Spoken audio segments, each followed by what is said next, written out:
गोजोन फुंबिलि एसबी बड निउज चेनेलखौ अनसायग्रा गासैबो रायजो राजा नोंथांमोननिसिम आंनि गोसो गोरबोनिफ्राय खुलुमनायखौ जासिहरग्रोनाय थाबाय आं सिबि रानि ब्रह्म नोंथांमोना सानसेयारि खौरां नायनो मोजां मोनोबा बे चेनेलनि गेजेरजों नोंथांमोना सानफ्रामबो सानसेयारि खौरांखौ मोननो हागोन थुदो बिदिबा दिनैनि सानसेयारि खौरांखौ जागायजेननोसै दिनै 13 फेब्रुवारि दिनैनिफ्राय हायार सेकेन्डारि फाइनाल आनजादा जागायजेनगोन आरो 17 मार्चआव जोबहैगोन दिनै जागायजेननायाव सानजौफु 1:30 इंराजि आयदानि आनजादा जागोन गासै मोन 856 आनजाद मिरुआव आनजाद जागोन जेराव मोनफ्रोमबो आनजाद मिरुआवनो सीसीटीवी थागोन गासै 3,06,925 फरायसाफोरा दिनै आनजाद लिरगोन बेनि मादाव 1,44,502 फोरा फरायसुला आरो 1,62,423 फरायसुलि गासै 3,06,925 फरायसाफोरा दिनै हायार सेकेन्डारि जोबथा आनजादखौ लिरगोन बेनि मादाव 2,30,091 आर्टसआव 57,728 साइन्सआव आरो 17,728 कमार्सआव हायार सेकेन्डारि फाइनाल आनजादनि अनगायैबो 15 फेब्रुवारिनिफ्राय जागोन मेट्रिक आनजाद अदेबानि एसएसएलसी आनजाद 15 फेब्रुवारियाव जागायजेननानै 3 मार्चसिम थागोन एसएसएलसी आनजादा गिबियाव जागायजेननायाव फुंनि समाव 9 रिंगानिफ्राय इंराजि आयदानि आनजाद जागोन आरो बेबायदिनो आनजादा खुंजागोन गासै 4,25,924 फरायसाफोरा देग्लाय मेट्रिक आनजाद लिरगोन गुवाहाटीआव फिन ट्रिपल मार्डार गुवाहाटीनि बामुनि मैदामाव थानाय रेलवे कल'निनिफ्राय बोखांनो हादों 3 सुबुंनि गोथै देहा नखरसेनिनो 3 सुबुंनि गोथै देहाखौ बोखांनो हादों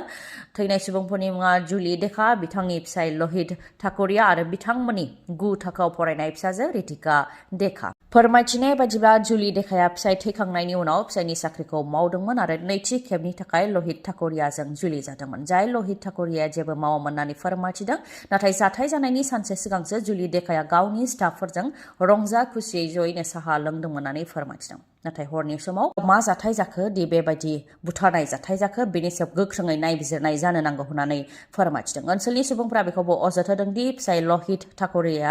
गिबियाव बिसि जुलि देखा आरो फिसाजो रितिका देखाखौ बुथारदों बेनि उनाव गाव फासि नांनानै जिउ फोजोबनानै लादों जाथायनि सायाव गोख्रों नायबिजिरनाय जानांगौनि थाखाय दाबि दैखांदों ओजोंहाय जाथायनि उनाव फरेन्सिक टीम आरो क्राइम ब्रान्चआबो जाथायथिलियाव नुजाथिफैनानै नायबिजिरनायनि हाबाखौ मावफैदों गेलेनाय बिथिङाव गोबां गोजौ फारसे आवगायलांदों जोंनि बर' लाइमोनफोरा गुबुन गुबुन गेलेनायफोराव मेडेल देरहासारनानै बर' हारिखौ गोग्गानाय लाबोदों आरो गेलेनाय फारसे थुलुंगाखांनायखौ लाबोदों माखासे बर' लाइमोनफोरा थिग बेबायदिनो सनितपुर जिल्ला सालबारि गामिनि बैकुन्थ बर' आरो अजन्मा बर'नि फिसाज्ला दिगन्त बर' बिथाङा उरिष्या रायजोआव जानाय हारिमायारि गेलेनाय बादायलायनायाव लं जाम्प बारनानै सनानि मेडेल देरहासार जानो हादों बिथाङा 20 फुट गोलाव बारनानै सेथि जायगा लानानै सनानि मेडेल देरहासार जानो हादों आरो आसामनि थाखाय गोग्गानाय लाबोनो हादों बिपिएफनिफ्राय बिजाथि नागिरनानै बिटिसिनि बारग' एमसिएलए नेरसोन बर'आ आर'जलाइ गथायबाय गावजों लोगोआव बिपिएफ दोलोनि माखासे दैदेनगिरिफोरखौ लोगोआव लाफानानै आर'जलाइ गथायबाय नेरसोन बर'आ फोरमायथिनो गोनांदि नेरसोन बर'आ UPPL दोलोआव हाबफैसिगोन होननानै खाम्फा बरगयारि बिथाङा थांनाय साननैसो सिगां बुंथिदोंमोन खाम्फा बरगयारि बिथाङा UPPL दोलोआव हाबफैनाय समाव बिपिएफनि दैदेनगिरि नेरसोन बर'आबो UPPL दोलोआव हाबफैगोन होननानै बिबुंथि होदोंमोन नाथाय बिपिएफनि दैदेनगिरि नेरसोन बर'आ बिपिएफ दोलोनिफ्रायनो बिजाथि नागिरनानै आर'जलाइ गथायबाय आरो बिथाङा UPPL दोलोआव थांनाय नङा होननानै रोखायै बुंथिदों बिथाङा फोरमायथिदों दि खाम्फा बरगयारि बिथाङा फन हरनानै सोंहरदोंमोन बे समाव बिथाङा बेनि सायाव क्लियार नङा होननानै बुंथिदोंमोन बेखौ लानानैनो बिथाङा UPPL दोलोआव हाबगोन होननानै फोसावदों बेनि सायाव खाम्फा बरगयारिया मा साननानै बेबायदि बुंदों बेनि सायाव खाम्फा बरगयारिया फिननाय होनो नांगौ बा खेंफोरथि होनो नांगौ होननानै बुंथियो नेरसोन बर'आ पुलिसनि लोरबांथिनि थाखाय रायजोआव सिखाव दाखाथि जानाया बांदों नामा सिखाव हमनायनि उनाव 24 घन्टा जास्लाबैयावनो सिखावखौ उदां खालामनानै हरदों पुलिसआ जायखौ लानानै रायजो राजाफ्रा खुद्रिदों गसाइगावनि पद्मपुखुरिनिफ्राय सिखाव हमनो हादोंमोन आरो सिखावखौ पुलिसनि आखायाव गथायनानै हरदोंमोन नाथाय 24 घन्टा जास्लाबैयावनो सिखावा लामा सामायाव गिदिंथिंदों बेखौ लानानै खुद्रिदों रायजो राजाफ्रा फोरमायथिनाय बायदिब्ला थांनाय 9 अक्ट'आव हरनि 12:30 बाजिसोआव मोसौ हालि खावबाय थानाय समावनो सिखावफोरखौ हमनो हादोंमोन बेनि उनाव रायजो राजाफ्रा सिखावखौ हमनानै पुलिसनि आखायाव गथायनानै हरदोंमोन हमजानाय सिखावफोरनि मुङा मिथुन बसुमतारी, अजित बसुमतारी, राजु नार्जारी, रतन नार्जारी आरो कनक औवारी। नाथाय पुलिसफोरा 24 घन्टा जास्लाबियावनो उसित बा गोख्रों साजा होआलासे सिखावफोरखौ एंगारनानै हरफिनदों, जायनि जाहोनाव सिखावफोरखौ लामा सामायाव गिदिंथिंनायखौ फिन नुफिननो मोन्दों होननानै बुंथियो रायजो राजाफ्रा। बेनिखायनो पुलिसा जाहाथे सिखावनि सायाव गोख्रों आयेननि राहा लायो बेनि थाखाय दाबि दैखांदों ओनसोलनि रायजो राजाफ्रा।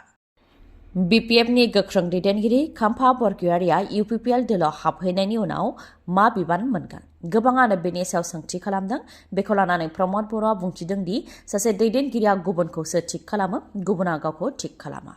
बिथाङा बिटिआरनि जेंनाफोर, हारि माहारिनि जेंना, रांखान्थि, समाजखान्थि आरो गुबुन गुबुन जेंनाफोरखौ मिथिगौ होननानै बुंथियो आरो जाय खामानिखौ BPFआव थानानै बिथाङा मावनो हायाखैमोन, दा बिथाङा UPPLआव थानानै बे खामानिखौ मावगोन। गोरों सुबुंखौ जों मान होयो, हास्थायो आरो बिथांनि आइडियाफोरखौ लानानै जयै खामानि मावलांनायखौ हास्थायो होननानै बुंथियो प्रमद बर'आ। BPF दोला 17 बोसोराव रायजो राजाफोरनि थाखाय जेरैबायदि खामानि मावनो नांगौमोन बेखौ हायाखै होननानैबो बुंथियो बिथाङा आरो जायनाखि राजखान्थि दोलाव दा हाबलाय ओंखारलाय जागासिनो दं बेनि सायावबो बिथाङा बुंथियो दि BTC बिसायख'थिया खाथियाव फैनायनि थाखाय राजखान्थि दोलोफोरा दाजाब दानख' खालामगासिनो दं। बे 4 बोसोराव UPPLआ सांग्राङै खामानि मावदों, बेनिखायनो UPPLआव रायजो राजानि मददआ बांगासिनो दं होननानै बुंथियो प्रमद बर'आ। ओजोंहाय जायनाखि इउनाइटेड फराम अफ XNDBआ गोदान राजखान्थि दोलो दानो हागौ बेनि सायावबो प्रमद बर'आ बुंथिदों दि बेयो इउनाइटेड फराम अफ XNDBनि थांखि, नाथाय दानि समाव गोदान राजखान्थि दोलो दानानै जेबो खालामनो हाया होननानै बुंथियो बिथाङा। बेराफारसेथिं खाम्फा बरगयारी आरो चन्दन ब्रह्मनो गावबुरानि बायदि बिबान होदों। बे अजदखौ होयो हाग्रामा महिलारिया। बिथांमोनहा ओरैनिफ्राय ओरै मानसि जगार खालामगासिनो,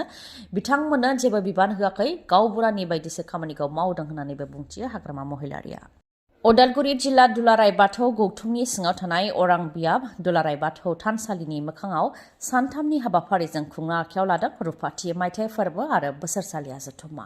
फैगौ 21, 22 आरो 23 मार्च दानाव उदालगुरि जिल्ला दुलाराय बाथौ गौथुमनि बोसोरसालिया जथुम्मा आरो अरां बियाब दुलाराय बाथौ गौथुमनि रुफाथि मायथाइ फालिनाय जागोन। बेनि थाखाय गोथार लाइखुन्थिया गायसनबाय, जेराव बाहागो लादों बाथौ सिबियारिफोरजों लोगोसे BTCनि मावफुं सोद्रोमा डक्टर निलत सोरगियारि बिथाङा। फिन खेबसे बुंफिनबावनि फैगौ 21, 22 आरो 23 मार्चआव उदालगुरि जिल्ला दुलाराय बाथौ गौथुमनि सिङाव थानाय अरां बियाब दुलाराय बाथौ गौथुम थानसालिनि लांगोनायाव सानथामनि हाबाफारिजों रुफाथि मायथाइ आरो बोसोरसालिया जथुम्मा खुंनाय जागोन।